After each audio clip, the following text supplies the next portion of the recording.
بسم اللہ الرحمن الرحیم ایاک نعبد و ایاک نستعین۔ میں آج NHA کو خراج تحسین پیش کرتا ہوں، ساری آپ کی مراد، آپ کی ٹیم کو، خرم آپ کو، باقی ساری آپ کی ٹیم کو، کیونکہ آپ نے ایک ایسا پروجیکٹ جس کی آج لانچ کی ہے، نوکنڈی سے مشکیل تک، یہ وہ علاقہ ہے جو میرے خیال میں پاکستان کا سب سے ریموٹ علاقہ، جس طرح کہیں بیک یارڈ کہہ دیں، آؤٹ بیک کہہ دیں، وہ علاقہ جدھر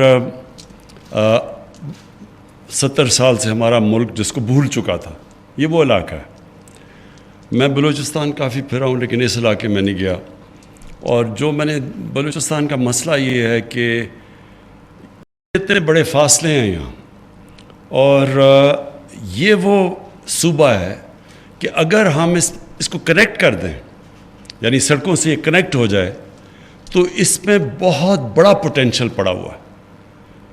ہم نے کسی نے آج تک ہمارے ملک میں کسی نے اس کے اوپر صحیح معنی میں توجہ دی نہیں، اور وہ کیونکہ وہ دور ہوتا ہے بلوچستان کی ووٹ سے پاکستان کا پرائم منسٹر بنتا نہیں، تو وہ ادھر ہی زور لگاتے ہیں جدھر ان کو ووٹ ملتی ہے، اور کیونکہ بلوچستان دور ہے اور ووٹ نہیں ملتی تو اس کو ہم نے پیچھے چھوڑ دیا۔ تو یہ جو پروجیکٹ ہے یہ اسی ایک ہماری بڑی کوشش کا حصہ ہے کہ جو لوگ پیچھے رہ گئے ہیں پاکستان میں ان کو ہم نے اوپر لے کے آنا ہے، اور جو علاقے پاکستان میں پیچھے رہ گئے ہیں ان کے اوپر پورا کانسنٹریٹ کرنا ہے کہ وہ علاقوں کو اب ہم مین سٹریم میں لے کے ان کو اٹھائیں۔ تو بلوچستان کیونکہ وہ پاکستان کا صوبہ ہے جس کو کسی نے توجہ ہی نہیں دی صحیح معنی میں، اور میں سمجھتا ہوں کہ جتنی ریٹرنز ہمیں بلوچستان میں ان کو کنیکٹ کر کے اس کو ڈیولپ کر کے ملیں گی، کیونکہ پیچھے رہ گیا اور وہ جلدی سے اوپر اس کی ریٹرنز بہت زیادہ ہوں گی۔ تو پہلے تو پاکستان کی فیوچر کے لیے بڑا ضروری ہے یہ جو کنیکٹیوٹی ہے، اور دوسرا پاکستان ایک ہماری فیڈریشن کو مضبوط کرنے کے لیے بہت ضروری ہے، کیونکہ بلوچستان کو لوگوں کو یہ تاثر نہیں جانا چاہیے کہ وہ پاکستان ایک طرف جا رہا ہے اور بلوچستان کے لوگوں کو کوئی فکر نہیں کرتا ان کے حالات کا۔ تو یہ ہر طرح یہ سڑک انشاءاللہ یہ وہ سڑک ہے جس کا لانگ ٹرم میں بہت بڑا امپیکٹ پڑے گا پاکستان پہ۔ اب میں جو اس کے آگے جو بات کرنا چاہتا ہوں وہ یہ کہ دیکھیں، جو ہماری حکومت آئی پہلا سال صرف حکومت نے سروائیو کرنے میں لگایا ہے فائنینشلی۔ کبھی بھی پاکستان کو کسی حکومت کے لیے اتنے بڑے معاشی مسئلے نہیں آئے جو ہماری حکومت کو آئے ہیں، کبھی اتنے بڑے خسارے نہیں ملے، کبھی اتنے بڑے قرضے نہیں ملے کسی حکومت کو، اور خوف ڈیفالٹ کرنے کا کہ اگر ڈیفالٹ کا مطلب کہ اگر آپ بیرونی ملک کی اپنی جو آپ کی قرضے ہیں ان کی قسطیں نہ دیں تو ڈیفالٹ کر جاتا ہے، اور جب ملک ڈیفالٹ کرتا ہے تو جو سب سے بڑا امپیکٹ ہوتا ہے اس کی باہر کے ملکوں سے، بینکوں سے سارے اپنے رابطے کاٹ دیتے ہیں، اور وہ اس کا امپیکٹ ہوتا ہے کہ آپ کا روپیہ گر جاتا ہے، اور جب آپ کا کرنسی گرتی ہے ساری چیزیں مہنگی ہو جاتی ہیں۔ تو ہمیں وہ پہلا سال تو وہی اس میں گزر گیا، دوسرا سال کورونا آ گیا۔ اللہ کا شکر ہے کہ دنیا میں اکنالج کیا جاتا ہے کہ اگر کسی ملک نے بھی سب سے بہترین اپنے ملک کو کرونا سے بچایا اور اپنی معیشت کو بچایا وہ پاکستان ہے۔ تو ہم اس سے خیر ابھی بھی تیسرا ویو ہے، لیکن ابھی تک آپ اپنے ہمسایوں کو دیکھ لیں اور اس سے مقابلہ کریں پاکستان کا، تو اللہ کا شکر ہے، ہمیں اس کا اوپر والے کا خاص شکر ادا کرنا چاہیے کہ ہم نکل گئے اس سے، بڑے مشکل وقت سے نکلے ہیں، اور انشاءاللہ نکل بھی جائیں گے اگر ہم سب یہ ذرا فیس ماسک کے اوپر ہی SOPs پہ زور ڈالیں تو انشاءاللہ نکل جائیں گے۔ لیکن جو انشاءاللہ جب ہمارے 5 سال مکمل ہوں گے تو میں کیا دیکھنا چاہتا ہوں، میں جو آگے پکچر کر رہا ہوں کس طرح کا میں پاکستان دیکھ رہا ہوں۔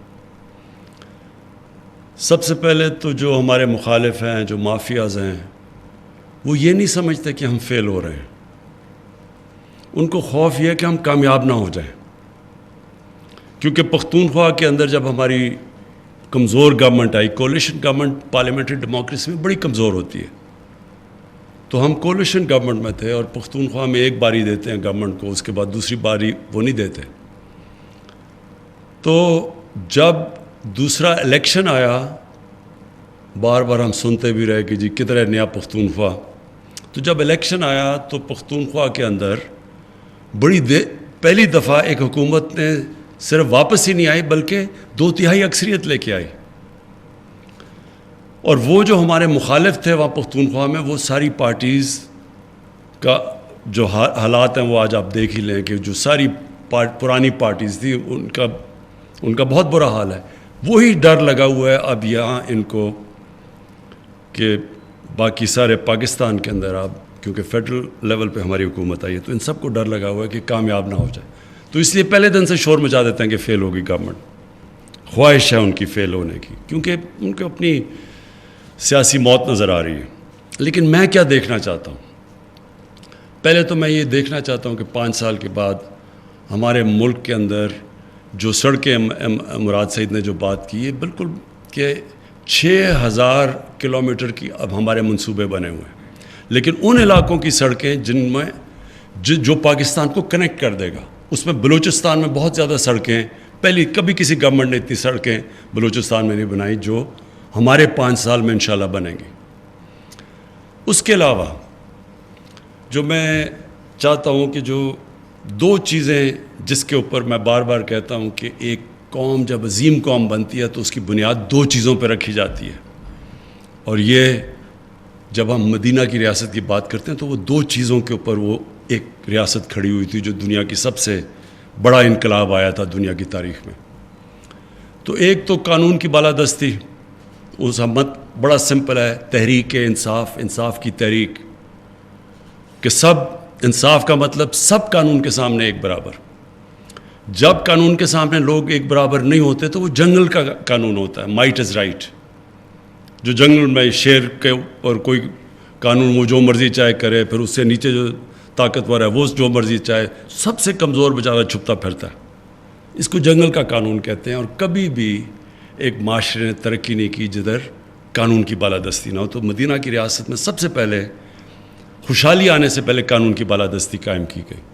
اور یہ جو سارا شور مچا ہوا ہے آپ نے، یہ جو سارے مافیاز، کبھی کوئی مافیا کھڑا ہو جاتا ہے، کوئی بلیک میل کرتا ہے، اس کا صرف ایک مقصد یہ ہے کہ یہ اپنے آپ کو قانون کے اوپر رکھنا چاہتے ہیں. یہ بلیک میل کرنا چاہتے ہیں کہ ہم نہیں تو تمہاری گورنمنٹ گرا دیں گے، لیکن اگر ہمیں NRO نہ دیے یا پریولیجز نہ دی یا امیونٹی نہ دی. دوسری جس کی وجہ سے قوم اٹھتی ہے وہ ہے انسانیت کا نظام. فلاحی ریاست دنیا کی تاریخ میں پہلی دفعہ مدینہ کی ریاست بنی تھی. یہ جو 2 چیزیں ہیں یہ بنیاد ہیں. باقی بھی چیزیں ہوتی ہیں لیکن قوم نے اگر اٹھنا ہے تو اس میں یہ 2 کوالٹیز ہونی چاہیے. اس کے بعد وہ آٹومیٹکلی جب قوم کے اندر انسانیت کا نظام آتا ہے تو وہ اپنے لوگوں کی تعلیم بھی دیتی ہے، بچوں کو تعلیم دیتی ہے، وہ سب کچھ کرتی ہے. لیکن سب سے پہلے اس میں رحم ہونا چاہیے کہ کمزور طبقے کو ہم نے اوپر لے کے آنا ہے. اب آپ کے سامنے مثال ہے، ایک طرف ہندوستان ہے، دوسری طرف چائنا، 2 ملک جن کی 1 ارب سے زیادہ آبادی ہے. 35 سال پہلے چائنا اور ہندوستان تقریباً ایک ہی جگہ پہ کھڑے تھے، صرف 35 سال پہلے. آج چائنا کدھر ہے اور ہندوستان کدھر ہے؟ کیا فرق ہوا ان دونوں میں؟ چائنا کے اندر لیڈرشپ آئی جس نے طاقتور کو قانون کے نیچے لے کے آئے. 450 وزیروں کو انہوں نے جیلوں میں ڈالا کرپشن پہ. اس سے جو سرکاری نوکر تھے وہ تقریباً کوئی 100,000 سے اوپر تھے. لیکن صرف وزیروں کو، منسٹیریل لیول کے لوگوں کو 450 کو جیل میں ڈالا. قانون قائم کیا انہوں نے کہ طاقتور کو قانون کے نیچے لے کے آئے. اور دوسری چائنا نے کیا چیز کی جو دنیا کی تاریخ میں نہیں ہوئی، انہوں نے اپنے غریب طبقے کو اوپر اٹھایا. دنیا کی تاریخ میں یہ نہیں ہوا کہ 70 کروڑ لوگوں کو انہوں نے پچھلے 30 سال میں غربت سے نکال کے اوپر لے آئے. اور ابھی چائنیز پریزیڈنٹ نے اناؤنس کیا کہ ہم نے غربت، ایکسٹریم پاورٹی ختم کر دی ہے چائنا میں. ہندوستان میں دیکھیں کتنے وزیروں کو انہوں نے جیلوں میں ڈالا.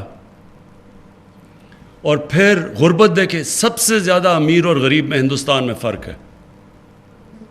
تو اوپر آنے کے لیے یہ ریکوائرمنٹس ہیں دو جو کہ مدینہ کی ریاست میں.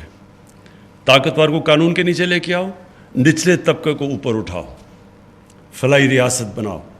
تو میں کیا دیکھنا چاہتا ہوں پاکستان میں 5 سال کے بعد؟ میں یہ دیکھنا چاہتا ہوں کہ یہ جو بڑے بڑے مافیاز ہیں ان ساروں کو قانون کے نیچے لے کے آؤں.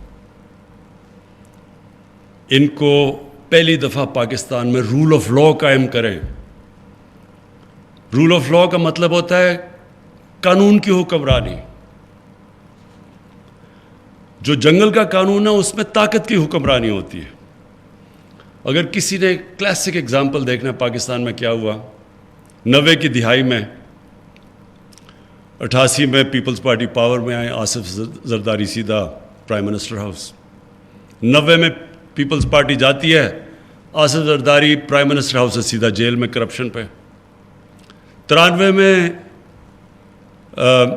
نون لیگ جاتی ہے، پیپلز پارٹی پھر پاور میں آتی ہے، وہ جیل سے سیدھا پرائم منسٹر ہاؤس. اور 96 میں جیسی پیپلز پارٹی جاتی ہے وہ پرائم منسٹر ہاؤس سے سیدھا جیل میں. تو وہ قانون کی حکمرانی نہیں تھی، طاقت کی. جب طاقت میں آؤ سارے کیسز ختم. جیسی آپ طاقت سے جاؤ سیدھا واپس جیل میں. تو یہ قانون نہیں ہے. تو یہ جنگ لڑی جا رہی ہے، تحریک انصاف، قانون کی جنگ. تو یہ میرا سب سے بڑا ہے کہ انشاءاللہ بڑے بڑے مافیاز کو قانون کے نیچے لے کے آئیں گے. یہ میرا پہلا آبجیکٹو ہے. اور دوسرا آبجیکٹو یہ ہے کہ جو اپنے کمزور طبقے کو ہم ایسا اٹھائیں گے جو کبھی پاکستان میں پہلے نہیں اٹھایا. مثلا سب سے زیادہ پرابلم ہوتا ہے لوگوں کو جب ایک غریب گھرانے میں بیماری ہوتی ہے. شوکت خان ہم اس لیے بناتا ہے غریب آدمی کو. جب کینسر میں دیکھا تو میں نے سوچا کہ ہم اتنا مہنگا علاج ہمارے لیے اتنا مشکل ہے تو اس غریب گھرانے میں کیا ہو رہا ہوگا. اسی طرح جو اب ہمارے 2 صوبوں کے اندر جدھر ہماری حکومت ہے ہیلتھ کارڈ لے کے آئے ہیں، یہ انقلاب ہے. یہ میں آج آپ کو کہہ رہا ہوں کہ 5 سال کے بعد آپ دیکھیں گے کہ پرائیویٹ سیکٹر ہاسپٹلز بنا رہا ہوگا دیہاتوں کے اندر. ادھر بلوچستان کے علاقوں میں بنا رہا ہوگا کیونکہ وہ بھی ہیلتھ کارڈ، وہ بھی ہیلتھ انشورنس لے کے آ رہے ہیں بلوچستان میں. اب تک کیوں نہیں جاتا تھا پرائیویٹ سیکٹر گاؤں میں، دیہاتوں میں؟ کیونکہ ان کے پاس پیسہ نہیں تھا اس کے لیے. اب سب کے پاس ہیلتھ کارڈ ہوگا. تو پرائیویٹ سیکٹر پہلی دفعہ ایک پاکستان کے اندر ہسپتال بنائے گا. یہ آپ دیکھتے رہیں کہ یہ آغاز ہم نے کر دیا ہے. پختونخوا کے اندر سب شہریوں کو ہیلتھ کارڈ مل گیا، ہر خاندان کو. پنجاب کے اندر اس سال کے آخر تک سب شہریوں کو ہیلتھ کارڈ مل جائے گا. دوسری چیز یہ جو ایک پاکستان میں عذاب انگلش میڈیم، اردو میڈیم، دینی مدرسے، یہ پہلی دفعہ ایک کورس سلیبس پاکستان میں لے کے آ رہے ہیں. اگر انگریزی میں آئی ٹی کے لیے انگریزی چاہیے تو سب بچوں کو انگریزی پڑھائیں. یہ کیا کہ صرف ایک طبقے کو انگریزی اور اچھی نوکریاں. یہ پہلی دفعہ آ رہا ہے پاکستان میں بڑی مشکلوں سے. اور میں اپنے فیڈرل ایجوکیشن منسٹر کو داد دیتا ہوں، شفقت محمود کو. انہوں نے بڑی کنسلٹیشنز کر کے ایک کورس سلیبس لے کے آ رہے ہیں جو ساری سب ڈیولپڈ ممالک کے اندر ہر جگہ ایک ہی چیز ہوتی ہے. ایک کورس سلیبس ہوتا ہے، پھر ایکسٹرا سبجیکٹس ہوتے ہیں جو کہ ڈفرینٹ سکولز پڑھاتے ہیں. اور پھر جو ہماری کوشش ہے فلاحی ریاست بنانے کی، پناہ گاہ، ہر جگہ جدھر مزدور جاتے ہیں ہماری کوشش ہے کہ وہاں ایک پناہ گاہ ہو کہ مزدور آ کے مفت ٹھہر سکیں، ان کو کھانا دے سکیں، ان کو اچھی رات سو سکیں، ان کو کرایہ نہ دینا پڑے، ان کو کھانے پہ پیسے خرچ نہ کرنا پڑے، تاکہ جو بھی پیسہ بچے وہ اپنے گھر بھیج سکیں. یہ ایک انشاءاللہ سارے پاکستان میں ہماری کوشش ہے جال پھیلے پناہ گاہ کا. اور دوسرا انشاءاللہ یہ جو ہماری کوشش ہے اب کہ ہماری ٹرک چلیں جن کے اوپر کچن بنا ہو، ہر غریب علاقے میں جائیں کہ کوئی بھوکا نہ سوئے، کہ بنیادی چیز پہ غریب علاقوں کے اندر لوگوں کے پاس کھانا ہم پرووائڈ کر سکیں. اور پھر قانون کے اندر جو ہم نے کوشش کر رہے ہیں کہ آ گیا پختونخوا کے اندر تو آ گیا سول پروسیجر کوڈ کو چینج کر کے اس میں اصلاحات کی ہیں. پنجاب میں آنے والی ہیں تھوڑی، اس میں اس وقت کہیں عدالت میں چیلنج ہوا ہے. کوشش یہ ہے کہ اب زمینوں کے کیسز ہیں وہ 50 سال لگ جاتے ہیں.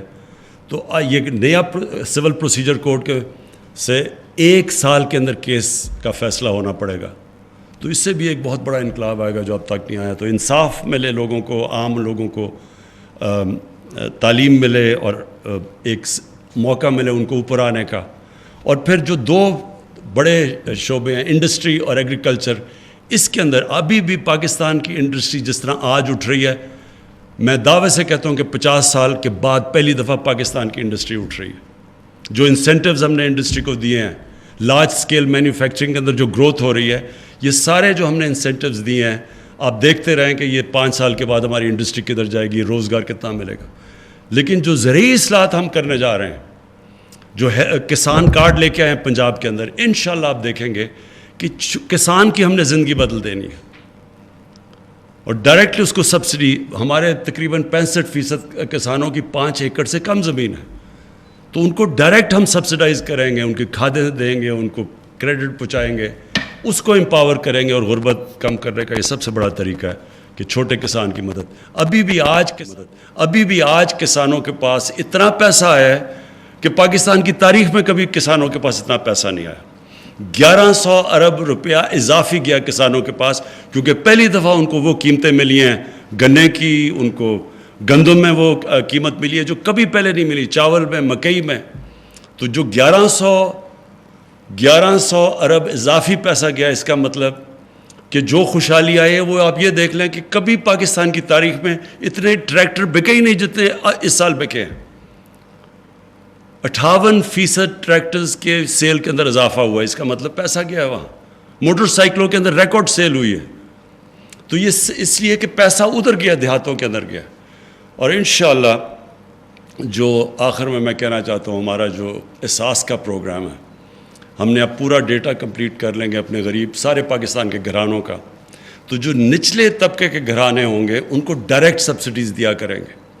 مثلا اگر گندم کی قیمت اوپر گئی تو جو یہ غریب گھرانے ہیں ان کو ہم پھر سبسڈیز دیں گے کہ ان کو اگر قیمت اوپر بھی گئی, کیونکہ ساری دنیا میں ساری کموڈیٹیز کی قیمتیں اوپر گئی ہیں, تو ہم کم از کم ان کو پروٹیکٹ کریں اپنے غریب گھرانوں کو. ایک پورا ہمارے پاس ڈیٹا بیس آ گیا ہے.